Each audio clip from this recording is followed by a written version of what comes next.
L'axe Soubre-San Pedro est impraticable depuis hier nuit. Il a été coupé du fait d'un camion qui s'est renversé, bloquant ainsi la circulation. La journée mondiale de l'eau est célébrée ce 22 mars autour du thème « Ne laissez personne de côté ». Une conférence est tenue dans ce cadre ce vendredi à l'université Nangui à Bourgois dans la commune d'Abobo. Bonsoir, bienvenue dans le 19h. Depuis hier nuit, impossible de pratiquer l'axe Soubre-San Pedro. Un camion transportant des contreplaqués s'est renversé à 34 km de San Pedro, bloquant ainsi la circulation. C'est un véritable calvaire pour les usagers de la route. Notre correspondant Sam Conan s'est rendu sur les lieux.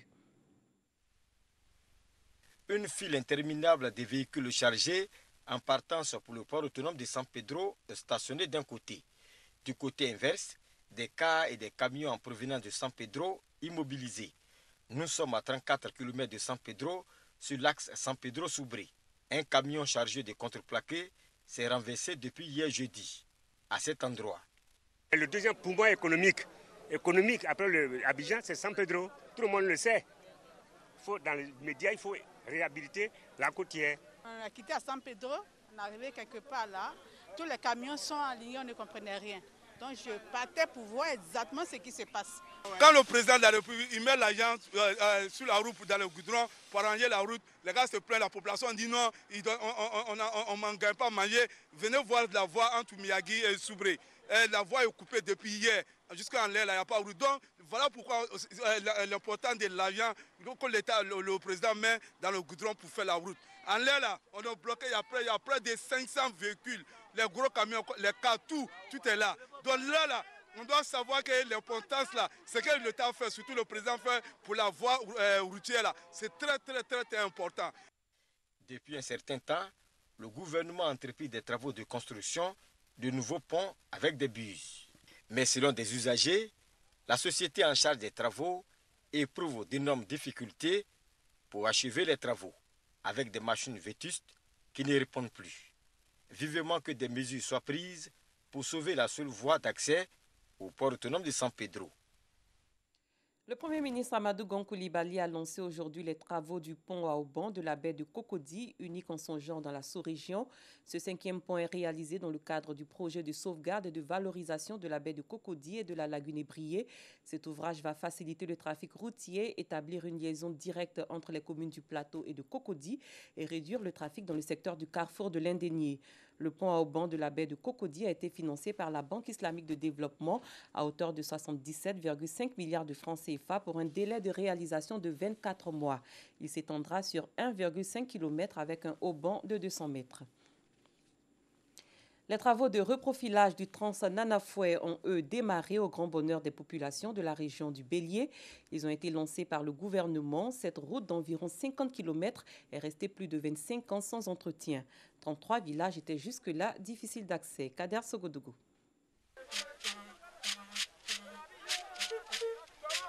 Le Golé de Trianicro en attraction. Il sort uniquement à la faveur des grands événements chez les Nanafoué, un sous-groupe de l'ethnie Baoulé installé dans la région du Bélier. Ce peuple célèbre le développement à travers les travaux de reprofilage lourd d'une route bien connue, le Trans-Nanafoué, trait d'union entre Nanafoué de Tébissou, de Atiéguacro et ceux installés sur la rive droite du camp. Bientôt, à partir de Yamoussoukro, pour rallier des villages comme Adaou et Trianicro, plus besoin de passer par Toumoudi et Dimbokro. Passer par Atiéguacro est indiqué.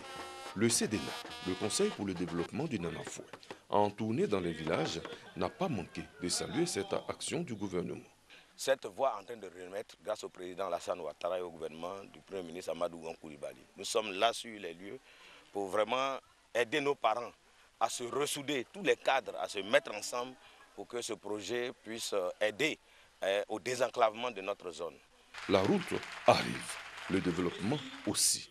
Le CDNA à Adaou comme à Trianicro a offert plus de 2 millions de francs CFA pour des projets en faveur de l'école et du bien-être des populations. Nous sommes de plein pied avec nos parents pour vraiment les aider, pour vraiment embrasser le développement. Nous sommes comme les termites et nous bâtissons des termitières. Des actions saluées. On est content donc que le CDNA soit créé. Et là, le CDNA n'a pas hésité sur les moyens. Il vient de nous remettre un don. Nous allons pouvoir finir, avec cet argent, nous allons pouvoir finir le logement des enseignants. Les travaux de reprofilage lourd du Transnanafoué avancent. Et même très bien. Des travaux qui ont l'option du Goli. Autre chose à présent, célébrer chaque 22 mars la journée mondiale de l'eau 2019 a pour thème ne laisser personne de côté. Il s'agit d'une adaptation de la principale promesse du programme de développement durable à l'horizon 2030. Tout le monde doit pouvoir bénéficier des progrès accomplis en matière de développement durable. En Côte d'Ivoire, une conférence tenue aujourd'hui à l'université Nangui Abrogwa à Bobo a planché sur la gestion rationnelle de la ressource en eau. Rosemonde Kini, Clément Boko. À l'échelle mondiale, 80% des personnes utilisant une eau impropre à la consommation et des sources non protégées vivent en milieu rural, selon l'Organisation des Nations Unies, Eau. Chaque 22 mars est célébrée la Journée mondiale de l'eau. En Côte d'Ivoire, le club environnement de l'université Nangui Abrogwa a organisé une conférence. Susciter tout un chacun à une prise de conscience de la ressource en eau, car cette ressource tend à disparaître. Nous, les étudiants, nous avons eu des habitudes beaucoup plus dans le laissage, dans le libertinage en fait. Donc il faut chercher à arrêter le gaspillage. Donc en termes clairs, l'objectif c'est de pouvoir amener tous les étudiants de tous les niveaux, qu'ils soient administrateurs, enseignants ou qui que ce soit, à pouvoir rester connectés avec la ressource en eau, à sa protection. Cette conférence montre les qualités de la lagune Adjien, une source durable d'eau potable qui alimente la plupart des communes du district d'Abidjan. La lagune Adjien est un plan d'eau potable au nord d'Abidjan, susceptible de compléter l'alimentation d'Abidjan, actuellement exclusivement souterraine. Or, ce plan d'eau est alimenté en partie par des rivières qui viennent de zones urbaines, comme la Djibi qui prend sa source dans Abobo. Il y a donc un paradoxe entre des eaux souvent polluées qui viennent de la ville d'Abobo, de la commune d'Abobo, et un plan d'eau susceptible d'alimenter Abidjan. On a donc étudié durant ce projet la qualité de l'eau du plan d'eau et aussi des rivières l'alimentant. L'eau est un élément essentiel de la vie, essentiel pour étancher la soif ou protéger la santé. Cette sensibilisation sur l'assainissement et la gestion de l'eau a été bien accueillie par tous. La lagune Adjien, pratiquement par rapport aux actions que les gens posent vers le versant, ça permet de polluer cette lagune. Or, il faut éviter de polluer l'eau parce que l'eau est une source vraiment importante pour la population. Donc, il faut prendre toutes les dispositions pour sécuriser l'eau. Personne n'est en marge. Alors, nous sommes tous acteurs de ce développement. Alors, nous devons tous prendre des responsabilités. D'abord, préserver l'environnement et préserver les ressources d'eau afin que les générations futures puissent en bénéficier. La Journée mondiale de l'eau 2019 a pour thème « Ne laisser personne de côté ». Il s'agit d'une adaptation de la principale promesse des Nations Unies du programme de développement durable à l'horizon 2030. Programme qui veut que tout le monde doit pouvoir bénéficier des progrès accomplis en matière de développement durable. Le couvert forestier ivoirien diminue considérablement de 16 millions d'hectares en 1960. Il est passé aujourd'hui à moins de 3 millions d'hectares. Pour aider le gouvernement à sauver les forêts ivoiriennes, l'ONG SOS Forêt propose des solutions. Nous Sangaré, Doigt de Laser. Située au cœur de la zone forestière de l'Afrique de l'Ouest, dans la forêt dense de Haute-Guinée, la Côte d'Ivoire a une forêt riche de par la diversité de son écosystème. Cette forêt fait partie des 25 zones prioritaires pour la conservation, très riche en biodiversité. Cette forêt est menacée de dégradation à cause de certaines pratiques culturelles. De 16 millions d'hectares de forêt en 1960, l'on est à moins de 3 millions d'hectares aujourd'hui. L'association de l'agriculture avec la forêt est une bonne chose. Mais lorsqu'on la pratique, l'agroforêt, on le pratique dans la forêt classée, cela accélère la destruction des forêts. Si la forêt disparaît, c'est l'agriculture, la productivité agricole qui va baisser. Nous allons perdre notre place, les premiers producteurs de cacao, les premiers producteurs d'anacard, parce que c'est la forêt qui stabilise le climat. Depuis quelques années, les actions sont multipliées par les autorités pour restaurer le couvert forestier, mais des efforts restent à consentir. L'ONG SOS Forêt propose donc des solutions pour sauver cette forêt. Il faut doter les forêts classées, toutes les forêts classées, de plans d'aménagement. C'est ce plan d'aménagement qui saura dire à quel moment il faut couper les arbres, quelles sont les parties à exploiter, quelles sont les parties à défendre, quelles sont les parties à mettre en culture. Lorsque les planteurs sont déguerpis, si des actions ne se poursuivent pas, les gens reviennent. Et là, il faut que le CNS ait suffisamment de moyens pour encadrer, pour appuyer la SOS d'effort et les communautés afin que ces forêts-là soient sécurisées. Pour que la Côte d'Ivoire continue de bénéficier des conditions écologiques propices au développement de son agriculture, un minimum de 20% du territoire doit être couvert de forêts. En sport football, la sélection nationale senior des éléphants de Côte d'Ivoire reçoit ce samedi à partir de 17h au stade Félix Houphouët-Boigny d'Abidjan Plateau, celle du Rwanda, dans la poule H des éliminatoires de la Coupe d'Afrique des Nations de 2019 en Égypte. La sélection ivoirienne, conduite par Ibrahim Kamara, aura à cœur de confirmer sa suprématie sur un adversaire qu'elle avait déjà dominé 2-1 à l'aller. Ngamble Konaté.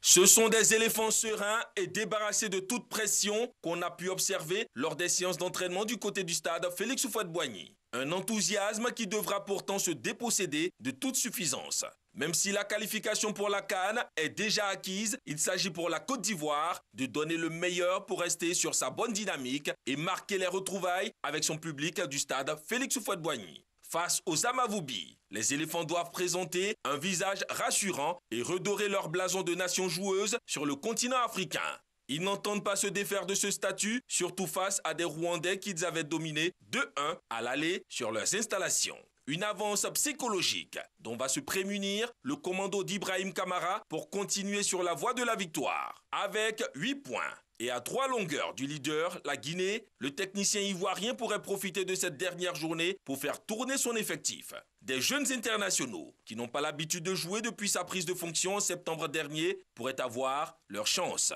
Le technicien ivoirien dispose d'un beau monde pour aligner une équipe complémentaire sur toutes les lignes. Même si terminer désormais en tête de la poule H est une mission difficile, mais pas impossible, il s'agit pour Serge Aurier et ses camarades de terminer la campagne en beauté afin de maximiser leurs chances pour être tête de liste à la CAN 2019, dont le tirage au sort aura lieu le 12 avril prochain. C'était le point de Ngamble Konaté et Samuel Melch.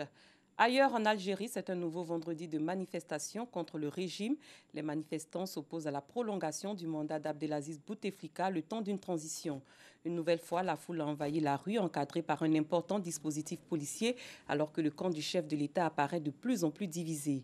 Plusieurs milliers de personnes étaient déjà dans le centre de la capitale. Il y avait beaucoup de femmes et d'enfants. Les manifestants portaient des drapeaux algériens ou avaient autour du cou l'écharpe aux couleurs vert, blanc et rouge. Les transports publics d'Alger, le tramway, le métro et le train étaient à l'arrêt. Après 2 ans de traitement délivré au compte-gouttes pour des patients en situation désespérée, la France semble s'engager de façon plus déterminée dans l'utilisation des phages, ces virus venant des égouts capables de tuer les bactéries multirésistantes. Rosemonde Kini, doigt de laser. Donc là, maintenant, je vais prendre la dilution, je vais faire le cocktail, le mélange. La manipulation est habituelle. Le produit rarissime ce matin dans les seringues du pharmacien en chef de l'hôpital de la Croix-Rouge à Lyon. Des phages ou bactériophages, des virus capables de détruire les bactéries. Ces virus viennent se coller sur les bactéries, rentrent à l'intérieur, et pour simplifier, elles les tuent depuis l'intérieur, et les bactéries sont lysées. Et en fait, ça a à peu près la même efficacité qu'un antibiotique. Les antibiotiques, eux, viennent se fixer sur la bactérie et la tuent par des mécanismes très ciblés. Et là, c'est plutôt une destruction massive de la bactérie. L'existence de ces phages, qui se développent dans l'eau des égouts, a été découverte au début du XXe siècle. Mais ils ont été vite abandonnés avec l'arrivée des antibiotiques. Aujourd'hui, l'antibiorésistance les fait ressurgir comme une alternative possible. Pour certains patients, comme M. P, victime d'une bactérie résistante, a absolument tous les antibiotiques disponibles. Vous voyez que sa colonne vertébrale, il existe un abcès au niveau du disque. Et on sait que pour guérir de ce type d'abcès, il faut utiliser un traitement anti-infectieux, classiquement des antibiotiques, souvent pendant plusieurs semaines, plusieurs mois. Et ici, comme les antibiotiques ne sont pas actifs, on propose un traitement par bactériophage en espérant qu'ils vont pouvoir se multiplier et détruire cette bactérie. Au bloc opératoire, M. P reçoit 2 injections de phage directement dans la colonne vertébrale. Un traitement de la dernière chance autorisé à titre compassionnel, c'est-à-dire pour les patients en impasse thérapeutique mais sans garantie de réussite. Une incertitude qui n'a pas freiné Christophe. Opéré 49 fois, il est allé jusqu'à Géorgie pour recevoir des phages quand les médecins français voulaient amputer sa jambe. La phagothérapie est utilisée en Géorgie comme l'allopathie est utilisée en France. C'est-à-dire que c'est une médecine commune, c'est utilisé dans tous les secteurs d'activité, et que ce soit dans le milieu hospitalier comme dans le milieu officinal traditionnel. La phagothérapie est beaucoup trop lente à revenir en France. Il faut que les pouvoirs publics accélèrent les choses et que ça revienne très très rapidement. 2019 pourrait être un tournant. L'Agence de sécurité du médicament entend délivrer cette année des autorisations temporaires d'utilisation des phages. Premier pas vers d'éventuels essais cliniques et pourquoi pas une autorisation de mise sur le marché. Fin de ce 19h. Merci d'avoir été des nôtres. Très bonne soirée et excellent week-end à vous. Au revoir.